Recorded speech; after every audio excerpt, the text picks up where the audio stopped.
नमस्कार। आज मार्गशीर्ष कृष्ण एकादशी शके 1935 सादर करीत आहोत ठाणे वार्ता। ठळक घडामोडी। छत्रपती शिवाजी महाराजांची शिकवण आज देखील अंगीकारण्याची गरज, राष्ट्रपती प्रणव मुखर्जी।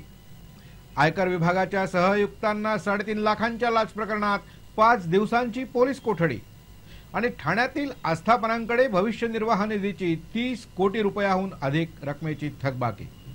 या आणि इतर घडामोडी विस्तृतपणे पण काही क्षणातच। ठाणे वार्ता पहा श्रीस्थानक वाहिनीवर। आता सकाळी 9:15 पासून रात्री 9:15 पर्यंत ठाणे वार्ता, ठाण्यातील पहिलं दृकश्राव्य माध्यम। श्रीस्थानक वाहिनी ठाण्याची स्वतःची वाहिनी। ठाण्यातील घडामोडी, कार्यक्रम, वादविवाद, अगदी गाणी, नाटक याचा आनंद घर बसल्या पहा श्रीस्थानक वाहिनी। आपल्या ठाण्याचं हक्काचं व्यासपीठ श्रीस्थानक वाहिनी। ठाणे वार्ता आता संकेतस्थळावर देखील ठाणेवार्ता.com वर क्लिक करा आणि ठाण्याच्या घडामोडी जाणून घ्या। ठाण्यातील पहिलं ऑनलाईन माध्यम ठाणेवार्ता.com। नमस्कार मंडळी, दर रविवारी पाहायला विसरू नका। नमस्कार मंडळी, आपल्या प्रश्नांचं थेट उत्तर। ठाणे वार्ता पहा श्रीस्थानक वाहिनीवर। आता सकाळी 9:15 पासून रात्री 9:15 पर्यंत ठाणे वार्ता, ठाण्यातील पहिलं दृकश्राव्य माध्यम। आयकर विभागाच्या सहआयुक्तांना 3.5 लाख रुपयांची लाच स्वीकारताना अटक करण्यात आली असून न्यायालयानं 31 डिसेंबर पर्यंत त्यांना पोलीस कोठडीत ठेवण्याचे आदेश दिले। आयकर विभागाचे सहआयुक्त संजीव घई यांना त्यांच्याच कार्यालयात ही लाच स्वीकारताना रंगे हात पकडण्यात आलं। घई यांनी जेपी इलेक्ट्रॉनिक्सच्या टॅक्स रिटर्न्स बाबत स्क्रुटिनी लावली होती। या कंपनीनं दाखवलेल्या व्यापारातील तोटा संशयास्पद वाटल्यामुळे ही स्क्रुटिनी लावण्यात आली होती। नंतर घई यांनी जेपी इलेक्ट्रॉनिक्सचे भागीदार जेपी वाघानी यांच्याकडे एका सनदी लेखापालामार्फत हे प्रकरण मिटवण्यासाठी 10 लाख रुपयांची मागणी देखील केली होती। त्यानंतर तडजोडीमध्ये ही रक्कम 3.5 लाखापर्यंत खाली आणण्यात आली। केंद्रीय गुन्हे अन्वेषण शाखेनं या प्रकरणी लावलेल्या सापळ्यात त्यांच्याच कार्यालयात त्यांनाच हे पैसे स्वीकारताना रंगे हात पकडण्यात आलं। त्यांना पकडण्यात आलं असताना त्यांनी अधिकाऱ्यांवरच दादागिरी करण्याचा प्रयत्न केला। त्यांना केसी खडके यांच्या न्यायालयात हजर करण्यात आलं। न्यायालयानं त्यांना 31 डिसेंबर पर्यंत पोलीस कोठडीत ठेवण्याचे आदेश दिले। ठाणे महानगरपालिकेच्या प्रदूषण नियंत्रण विभागाने गेल्या 2 वर्षात 58 लाखांचा दंड वसूल केला आहे। ठाणे शहरामध्ये मोठ्या प्रमाणावर बांधकाम सुरू असून या बांधकामासाठी कच्चा माल वाहून नेताना होणाऱ्या प्रदूषणाबाबत कारवाई करून हा दंड वसूल करण्यात आला आहे। जवळपास 800 गाड्यांमधून रोज वाहतूक केली जाते। वाळू, राडारोडा आणि इतर आवश्यक साहित्याचं वाहतूक करताना हे प्रदूषण होतं। बांधकाम साहित्याची वाहतूक करताना सुरक्षेच्या उपाययोजना न केल्यानं ही कारवाई करण्यात आली आहे। वाळू किंवा राडारोडा वाहून नेताना जो खाली पडू नये अथवा धूळ उडू नये म्हणून तो ताडपत्रीनं झाकणं अनिवार्य आहे, पण याकडे कानाडोळा केला जातो। ही वाहतूक होत असताना ताडपत्री न वापरल्यानं वातावरणात मोठ्या प्रमाणात धुळीचं साम्राज्य निर्माण होतं आणि त्याचा त्रास नागरिकांना होतो। यासाठी अशी कारवाई केली जाते। विविध औद्योगिक तसंच व्यापारी आस्थापनांकडे जवळपास 1685 कोटी रुपयांची भविष्य निर्वाह निधीची थकबाकी झाली आहे। भविष्य निर्वाह निधीच्या थकबाकीदारांबाबत सादर करण्यात आलेल्या अहवालात ही माहिती देण्यात आली आहे। या अहवालामध्ये 10 लाखाहून अधिक रक्कम थकबाकी असणारी 1656 आस्थापनं देशात आहेत। महाराष्ट्रामध्ये ही थकबाकी 142 कोटी असून थकबाकीदार 135 आहेत। देशातील एकूण थकबाकीच्या 8% रक्कम महाराष्ट्रातील थकबाकीदारांची आहे। ठाण्यातील थकबाकीदारांची थकीत रक्कम 30,79 लाख रुपये असून राज्याच्या तुलनेत ती 22% आहे। राज्यातील 135 थकबाकीदारांपैकी ठाणे विभागातील 43 थकबाकीदार हे आहेत।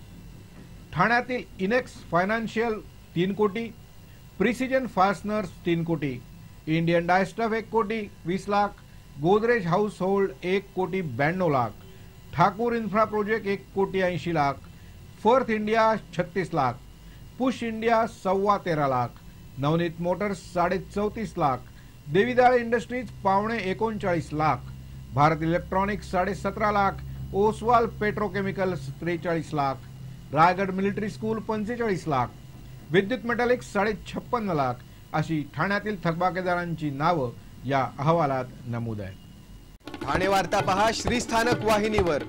आता सकाळी 9:15 पासून रात्री 9:15 पर्यंत ठाणे वार्ता, ठाण्यातील पहिलं दृकश्राव्य माध्यम।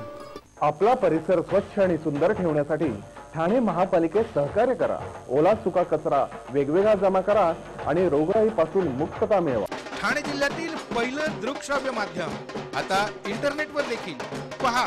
ठाणे वार्ता तुमच्या सोयीनं कधीही केव्हाही कुठेही इंटरनेटवर अपडेट असणारं एकमेव स्थानिक माध्यम अर्थातच ठाणे वार्ता।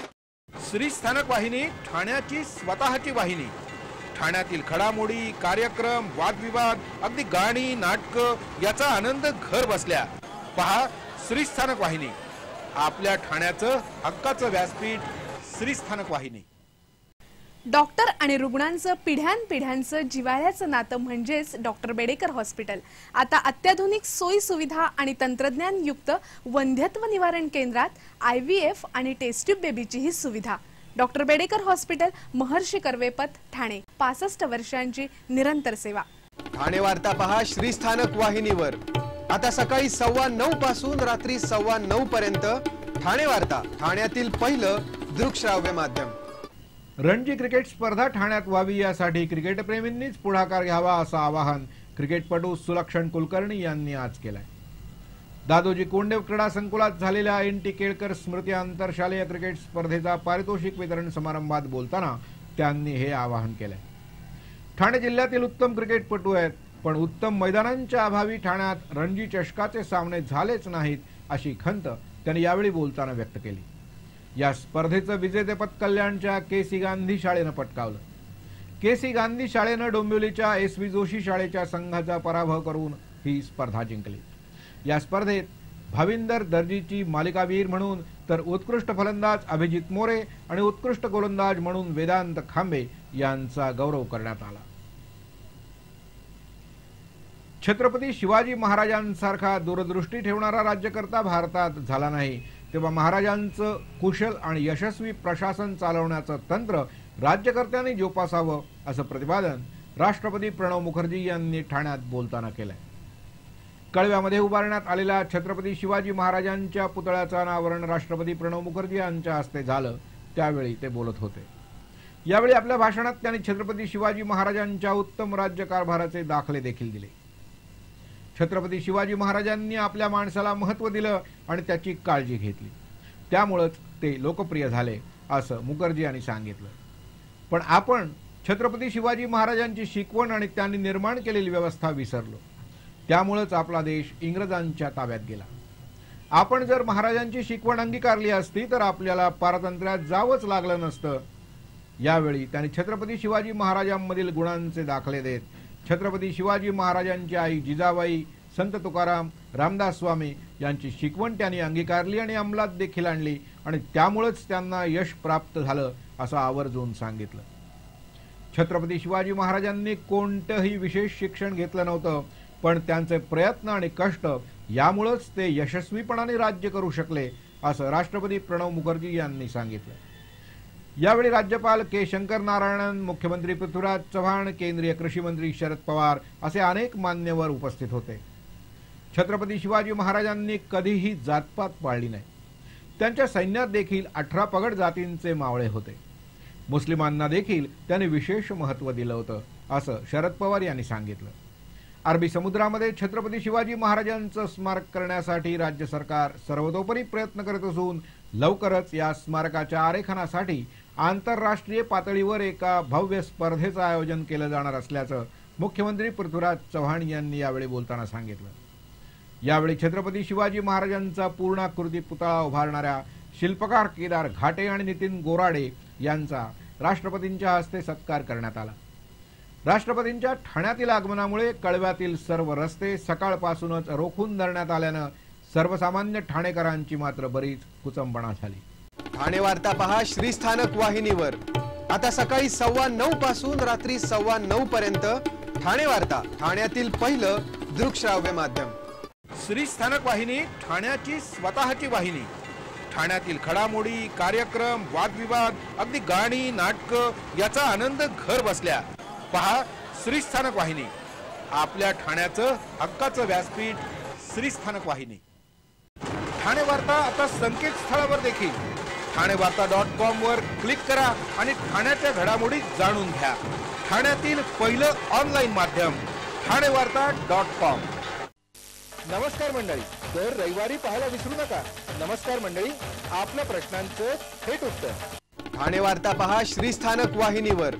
आता सकाळी 9:15 पासून रात्री 9:15 पर्यंत ठाणे वार्ता, ठाण्यातील पहिलं दृकश्राव्य माध्यम. आपण आपले कार्यक्रम किंवा बातम्या आम्हाला ठाणेवार्ता@gmail.com या ईमेलवर कळवू शकता. आता ठळक घडामोडी शेवटी पुन्हा एकदा. छत्रपती शिवाजी महाराजांची शिकवण आज देखील अंगीकारण्याची गरज. राष्ट्रपती प्रणव मुखर्जी. आयकर विभागाच्या सहायुक्तांना 3.5 लाखांच्या लाच प्रकरणात 5 दिवसांची पोलीस कोठडी. आणि ठाण्यातील आस्थापनांकडे भविष्य निर्वाह निधीची 30 कोटी रुपयाहून अधिक थकमेकी. या होत्या ठाणे वार्ता. आपली एखादी बातमी पाहायची राहून गेली असेल तर आपण ठाणेवार्ता.com या आमच्या संकेतस्थळाला अवश्य भेट द्या. तर मग पुन्हा भेटूया पुढल्या बातमीपत्रात, फक्त श्रीस्थानक वाहिनीवर. धन्यवाद.